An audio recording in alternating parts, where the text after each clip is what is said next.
and this is like a what if or would you rather. So one of my would you rather questions whenever I played that with people was, would you rather become a vegetarian for life or vegan for life, or you can still consume animal products, but you had to um, like harvest it yourself, like in any which way. So like if you wanted chicken, you had to go outside and kill the chicken and defeather it and bring it in and cook Oh, it and I'd be a everything. vegetarian. I don't know. Hands down. I couldn't do it. You couldn't do I it? could almost be a vegetarian now. Well, I think that I'm one bad documentary away from being a vegetarian.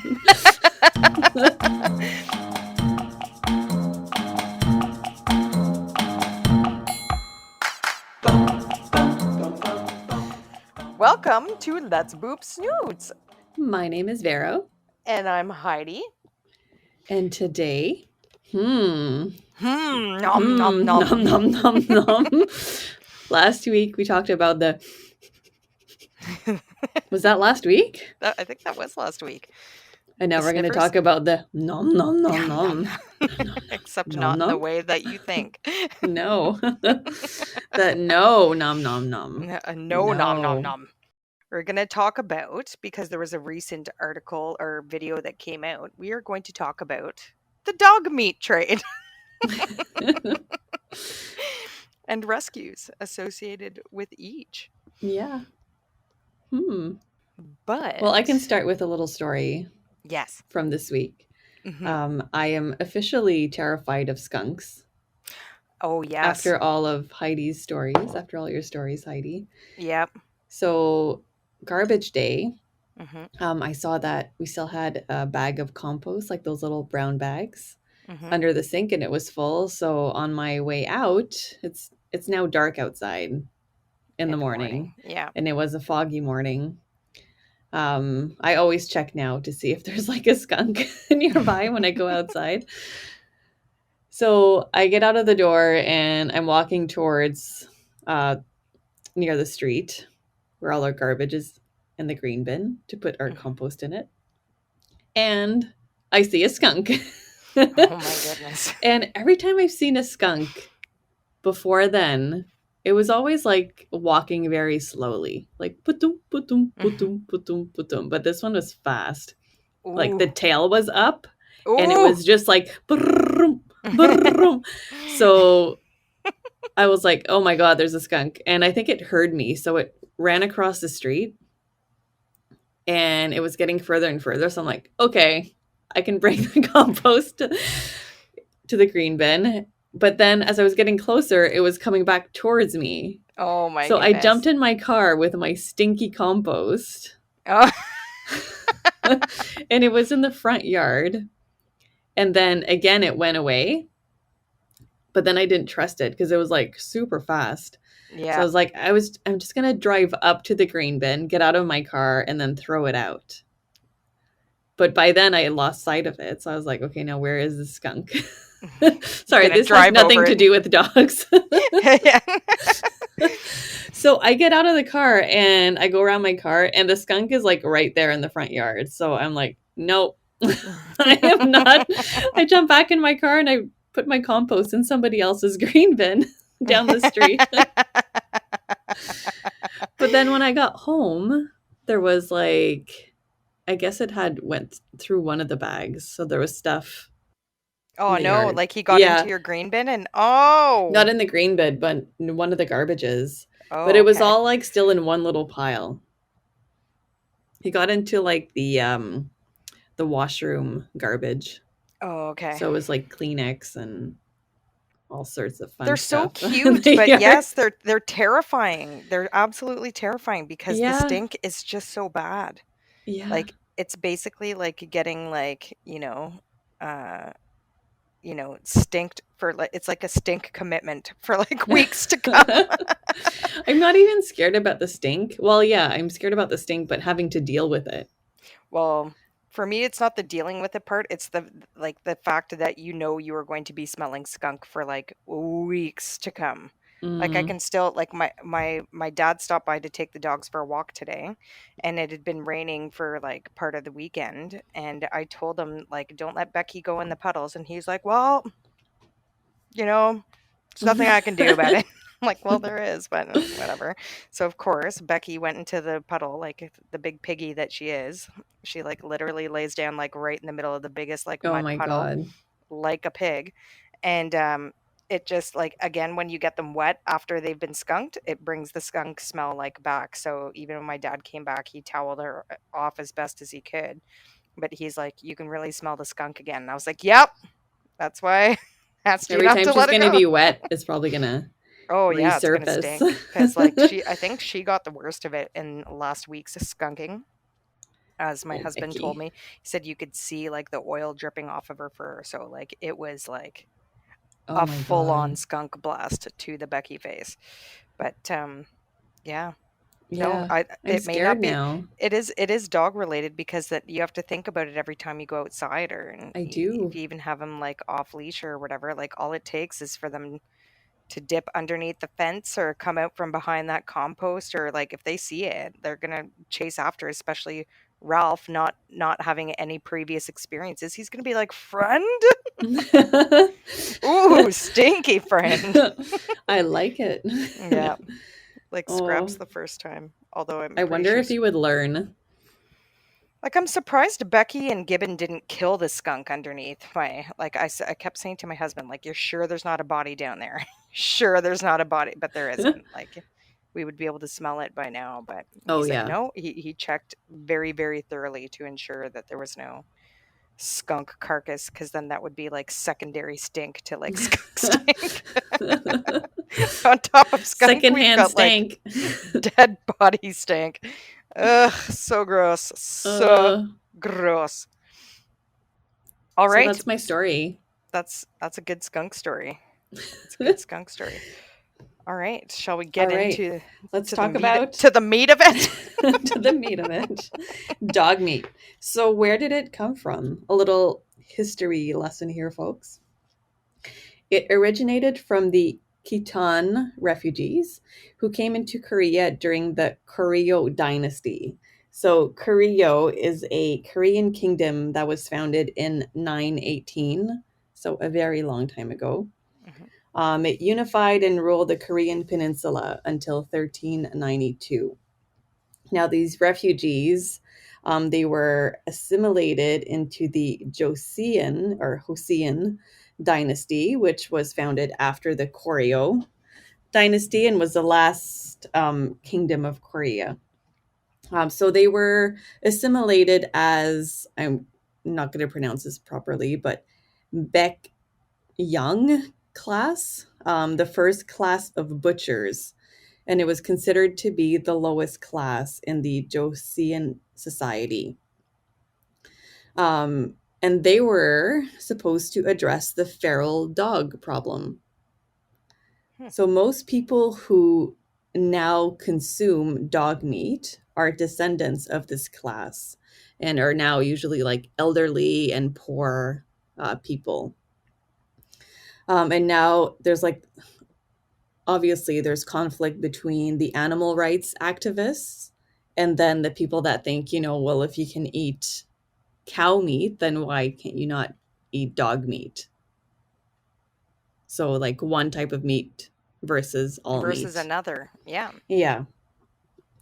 Um, so there's over apparently there was 200 dog farms that were reported in Korea, so a lot of dog farms, and 70 to 80% of the dog meat consumed in South Korea happens over the Boknal, which is during the 3 hottest days of summer, Ooh. which is like the worst for dogs, right? So it's Yep. between July and August.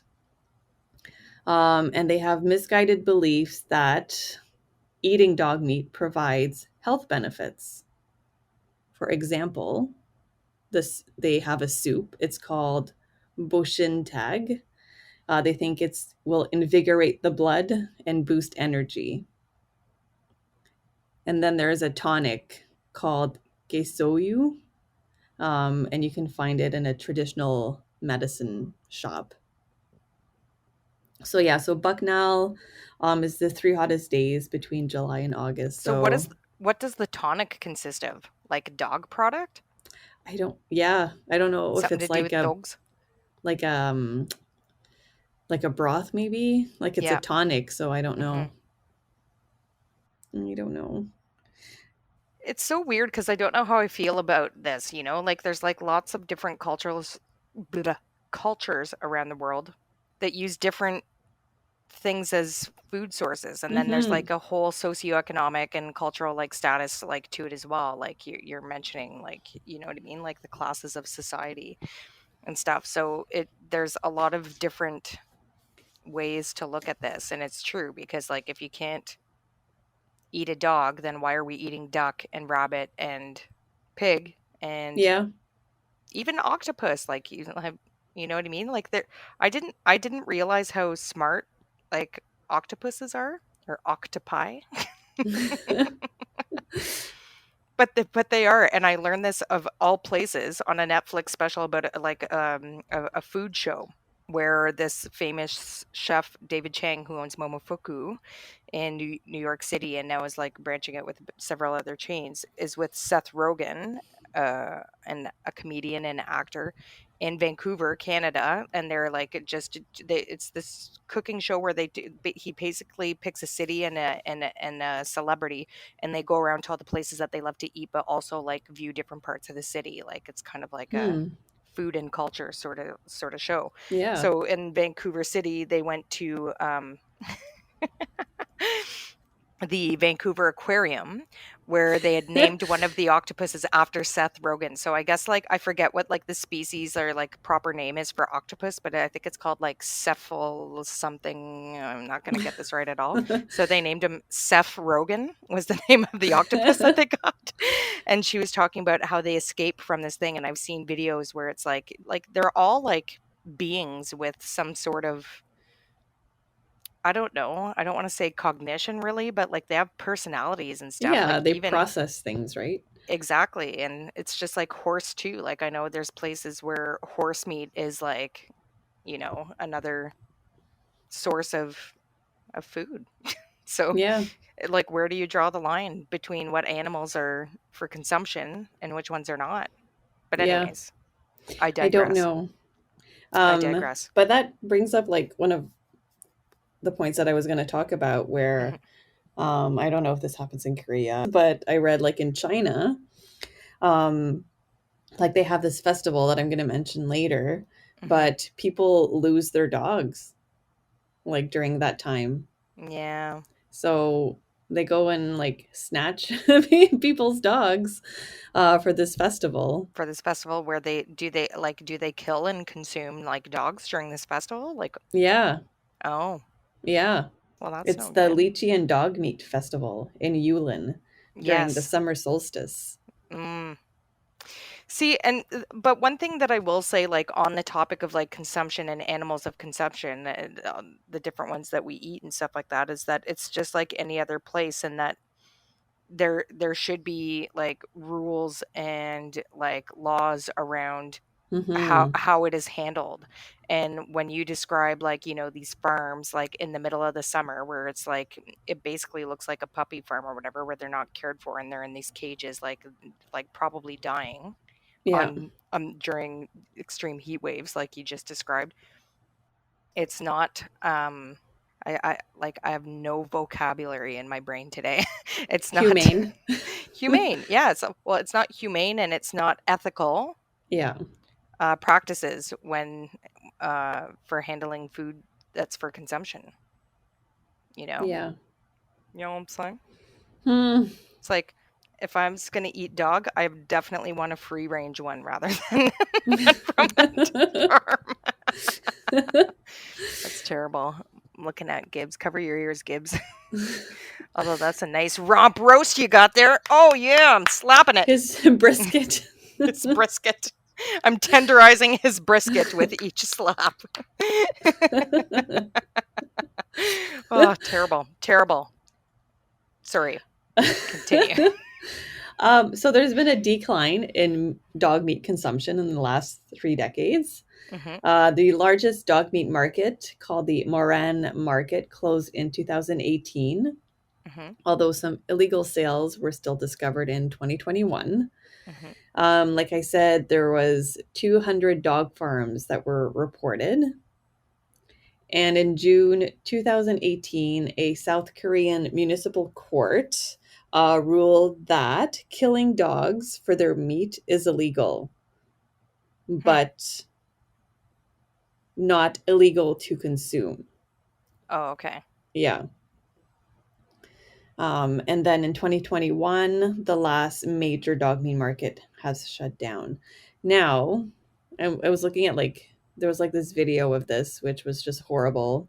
There's all types of breeds in there, Yeah, all breeds. yeah. And I Mm. saw online that in 2015, it was reported that a retriever sold for dog meat cost 200,000 Korean won, which is $180 US dollars. Oh, wow. Yeah. Well, so it's lucrative for them too. Mm-hmm.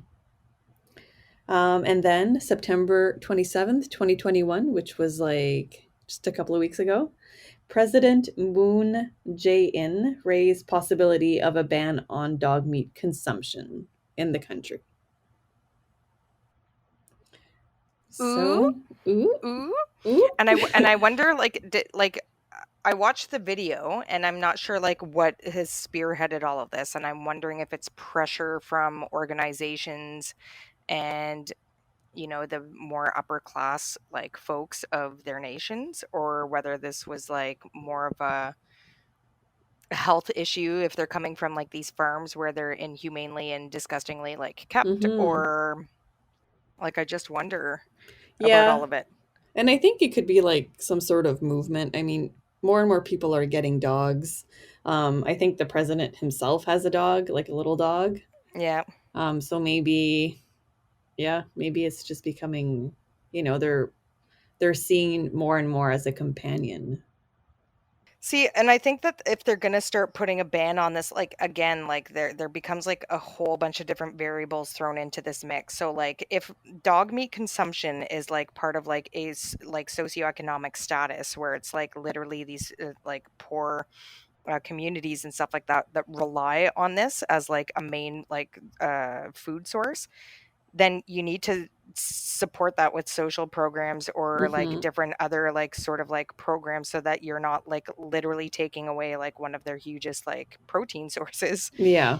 As much as I love Yeah. dogs and everything like that, but if this is like there needs to be you can't just be like sorry, like you can't eat anymore, because if that's Yeah. all that they're culturally used to like eating, but like potentially there's like other factors involved too, like you said, like the dog meat consumption, if it is declining, is that because some of these cultures are become like, the older generations are sort of like dying out, like as we continue in this, big game of life, and that the cultures and practices surrounding that are being like are dying with them. Here's a question. Hmm. If you had a pet pig, would you still be able to eat pork? Well, this is what I'm saying. I don't know. I think it's like a very like North American thing to like attach to not even like animals, but like items like so so easily. Like we're like so emotionally attached to like some things like yes and some things no. And of course it depends on like the human beings. Like even do you remember the IKEA commercial where it's like there was a lamp, a broken lamp Oh, yeah. outside on the street? Yeah. I think I even mentioned this before in an episode or whatever, when he's like, "It's a lamp. It doesn't have feelings." Except with animals, they do have feelings. And like again, like the more you like read or you study or you hear about like different species and like animals out there, it's just like I don't know, like it's weird how we detach from that when it comes to sitting down at the dinner table every night. Because this is like a what if or would you rather. So one of my would you rather questions whenever I played that with people was, would you rather become a vegetarian for life or vegan for life, or you can still consume animal products, but you had to um, like harvest it yourself, like in any which way. So, like if you wanted chicken, you had to go outside and kill the chicken and defeather it and bring it in and cook Oh, it and I'd be a everything. vegetarian. I don't know. Hands down. I couldn't do it. You couldn't I do could it? almost be a vegetarian now. Well, I think that I'm one bad documentary away from being a vegetarian. and I think about it too, but when I think about becoming a vegetarian, it's more from the environmental aspect of it. So you know that like beef is like a huge like methane like source, right? Like it's for Hmm. me it's like the environmental aspect of it. So I'm like all about like self-sustainable farms and stuff like that, but that's exactly what I'm talking about in my like would you rather question, right? So when it comes down to if I had to kill the animals that I wanted to eat, I can tell you right now, a chicken, I believe that I would be able to kill. Hmm. A cow, I don't think I would. I don't think I would. Or a pig, and I don't know if it's to do with the size or like I don't know. I honestly don't know. Yeah. But They look more like dogs. well, I don't know if it's that they look more, but even cows, like you watch like these videos, and whenever I see these videos that shows that there's like that they're sentient like beings, you know what I mean? Like Yeah. people think like I think for the longest time it was part of our culture at least that it's just an animal or it's just an animal and we like it's just an animal, it's just an animal, it's just an animal. But like now I think that they're not just animals. And again, so when I see these videos, like, did you ever see the video where the girl is playing a song on her trombone in front of a field? And I think she's playing Royals by Lord, and all the cows come running, and they're just like Oh, they love the music so much. Or did you ever see like the no. videos where it's like a place where they had to keep the cows in all winter long and they're letting them out in the spring and they're literally like you can hear them like They're laughing happy. and jumping and like they're so happy like they're like yay outside just like your dog when you let him outside or like when you take him to the park or Yeah. whatever. They're just so happy. They got like the big goofy grins and the tongue hanging outside of their mouths and you're just like they're so it's like why you do it, right? Like they're so happy. So when I see videos like that, I'm just like, "Oh man, I eat these things." Yeah. And I Yeah. eat these things from places where they probably don't go outside and run around like happy. So again, like going back to like another television show because I watch like a lot of food shows and stuff. There was this one there's a show called Chef's Table on Netflix that's Mhm. really beautifully done. It's like I always describe it as like a cross between the Planet Earth series and like just a really beautifully done like documentary. So there was this one episode of this guy in Italy, I believe, and he wanted to become a veterinarian, but he was living with a family of butchers.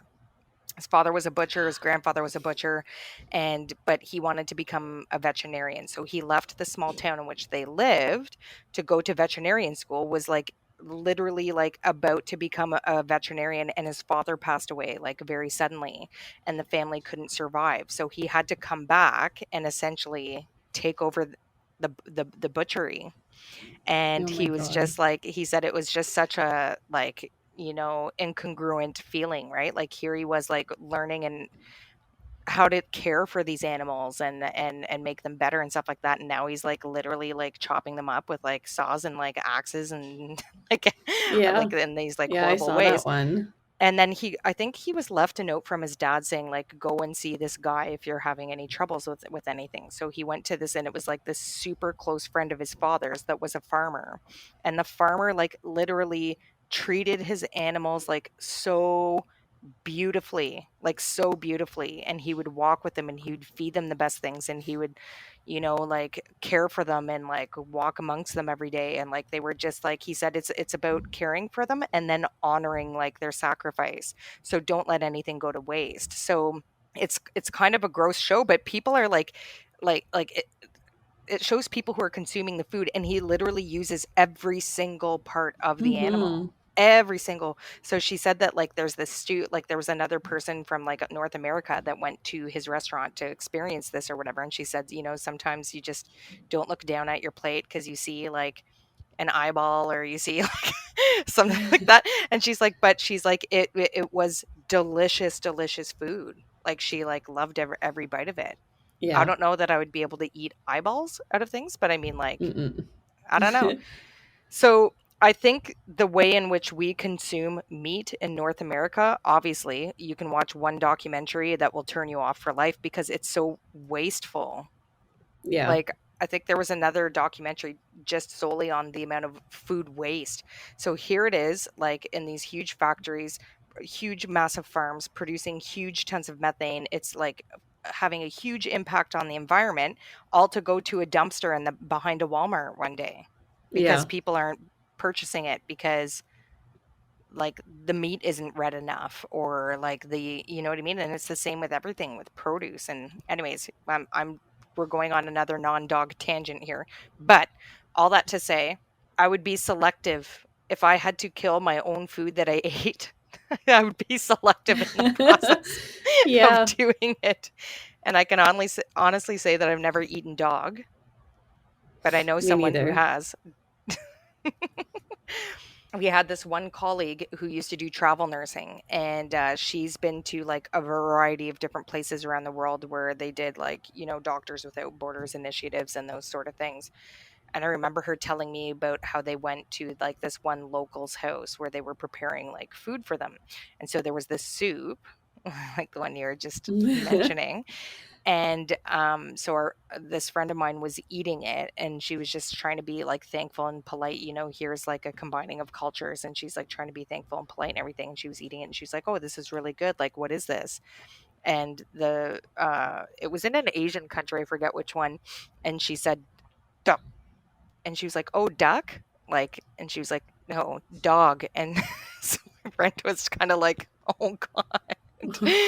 And I think I remember asking her, I'm like, what did it taste like? Or did it taste good? And she was like, oh, I can't remember what her answer was. But I've had alligator before. Well, like, what's the weirdest thing you've ever eaten, Vero? What's the weirdest thing I've ever eaten? Um, hmm. I don't know. Does emu count? I feel like I've had emu, but I, Yep. I don't think that that's very weird. It can be to certain people, though. It all depends on Yeah. where you come from, right? Yeah. But emu is like another animal where like all of its parts are like consumable in different ways. Like so you can eat emu and then there's something to do with like their skin and like you can use it for like ink. The only reason I remember this is because I was in a course with somebody and you had to tell them yet it was like an introductory like exercise we were doing. So you had to choose someone and tell stuff about yourself to them, and her family had an emu farm, and she talked about all the different ways in which you can use like emu stuff. I think they use Ooh. the feathers for like certain things, and then there's like a lot of like weird products that you can make from emu that you wouldn't think that you would be able to. So Hmm. there's something new to learn Interesting. every day. But I think alligator is the weirdest thing that I've ever eaten. Was it chewy? It tastes like chicken, Does it? pretty much. Pretty Oh. much. Pretty So I've much. talked a lot about Korea, but there's other Yes. countries Sorry. Yes. that eat Continue. dogs. Hmm. So on that list, and I'm not sure if this is a complete list, probably not. Nigeria and Hmm. Ghana. It's a cultural luxury and a delicacy. Delicacy? Yes, it isn't an episode with Barrow's Delicacy? vocabulary. Delicacy, yes. Delicacy. China, which is the Yeah. largest consumer. So, like I said, they have the lychee and dog meat festival. Vietnam, Switzerland, they Who eat would it have in the. thought? I know. They eat it in the form of jerky or traditional sausage. Oh my goodness. Dog And sausage? yeah, I guess so. I wonder what it tastes like. I don't want to know. Yeah. I wonder what it tastes like, but like, is it like a strong meat? Yeah, like, is it Is it gamey? like deer? Yeah, deer or like bison. Yeah.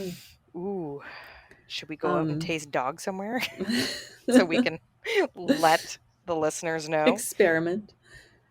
There's also India, Hmm. Indonesia, and in the States, the sale and consumption of dogs and cats are legal in Pennsylvania.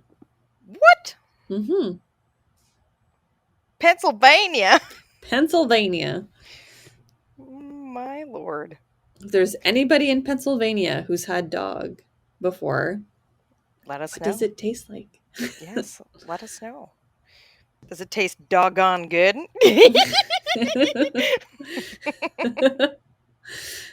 Oh, Throw me a bone here. Terrible, terrible jokes. terrible. Terrible jokes. Yeah, like I wonder.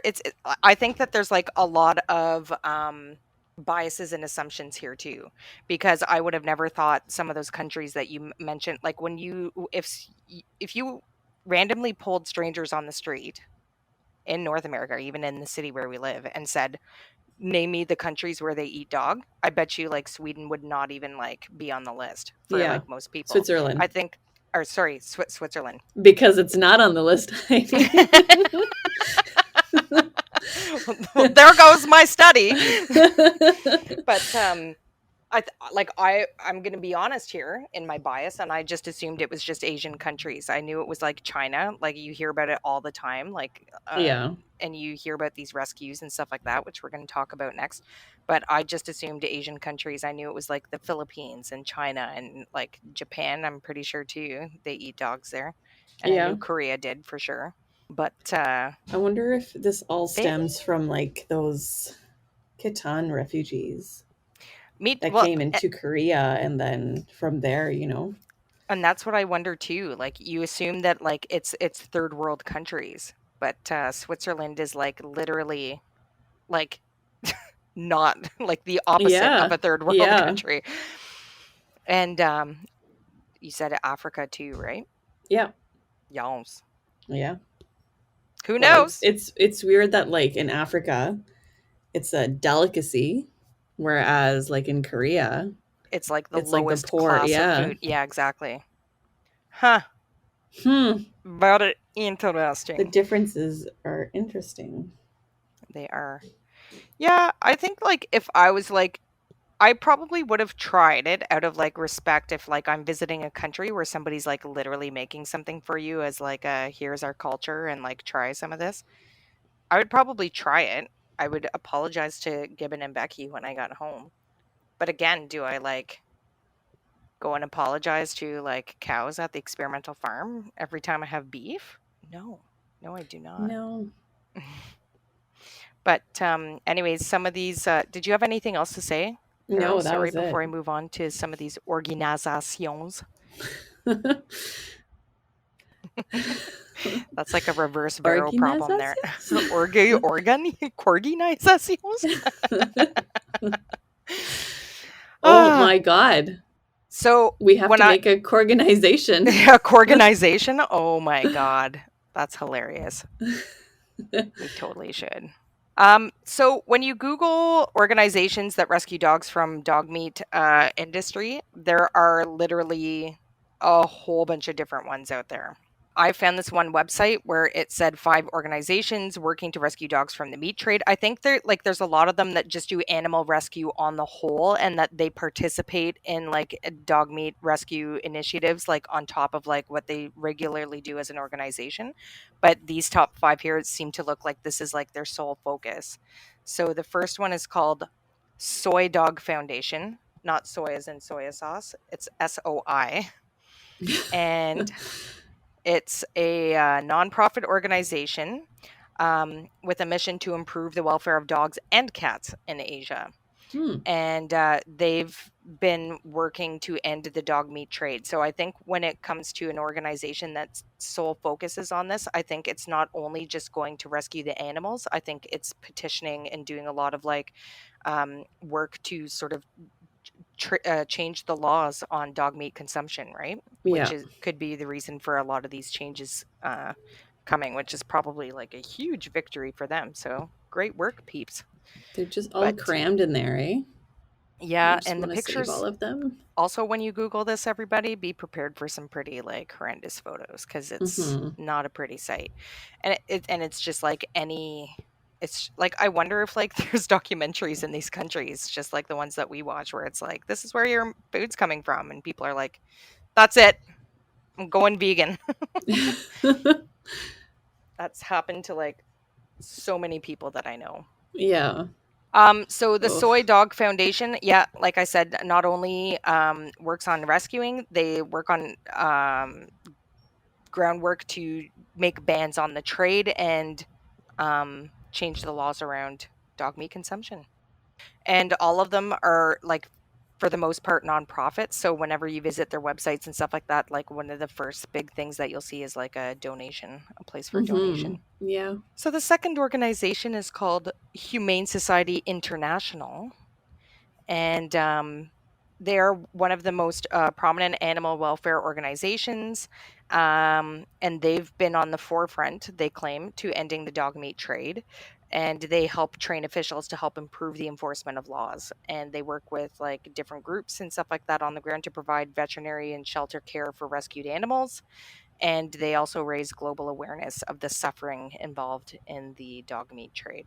Oh, God, these photos are terrible. They are. really, really awful. This is why I don't watch the documentaries because I have to say, like, although I am making efforts to cut down my meat consumption, Mm-hmm. again, it's like an environmental like impact more so than like anything else because I'm kind of in agreement, like what we were discussing before. Like, who's to say that you can eat one animal and not the other? Like, if all of a sudden there becomes this huge trend worldwide, about ducks. Is it going to be like banned duck consumption? Can you Yeah. imagine? Can you imagine the French cuisine industry? They wouldn't have it, man. My duck confit. My duck confit, my foie gras. Dites alors. um, okay, sorry, I digress again. The third organization is called Animals Asia. They are a, guess what, nonprofit organization based in Hong Kong, and they try to attack the dog meat trade from multiple angles. So they provide funding to a bunch of different animal welfare groups in China who are on the ground rescuing dogs and cats from the trade. And they participated in a 4-year undercover investigation into the dog meat industry in China and uncovered large scale breeding facilities in the country uh, that were being bred for meat. And they investigate a whole bunch of different things to help raise further public awareness around this issue. Wait, wait, wait. It says, sorry. Hmm. It says they uncovered no large scale breeding Oh, they didn't. facilities in Oh, the country, sorry. meaning that meat dogs are often companion animals stolen from their homes or stray dogs. Oh my God. You're right. I missed that. Damn. So just like you were saying. So if they didn't like, yeah, if there's not like these huge like breeding farms and stuff like that, then they are stolen animals. So that's another thing too, is like that's really not cool. And it makes it even No, more sketch because it's like one thing if like you're breeding them like on a crappy puppy farm for meat or whatever, but to like steal people's like companions, like that's messed. not cool. Not cool. Stealers of dogs for meat trade. The fourth one is called Change for Animals Foundation, and they're based out of the UK, and an organization that is trying to end the dog meat trade in Asia and Indonesia, Vietnam, and South Korea through celebrity and public awareness campaigns. So, Change for Animals has worked closely with the Humane Society group that was mentioned first in closing multiple dog meat farms and helping to rescue hundreds of dogs from terrible conditions. So, good for them. Yeah. Look at this next. Puppies. Yeah, look at this next one and the masks these people are wearing. They Oh, look like yeah. foxes, though. Ooh. So the fifth one is called Coexistence of Animal Rights on Earth. And it's a large South Korean animal rights organization that promotes a cruelty free lifestyle. As the largest animal rights organization in South Korea, the nonprofit actively seeks to raise awareness on numerous issues, including the dog meat trade. The organization often hosts demonstrations and lobbies the South Korean government for improvements to animal welfare legislation.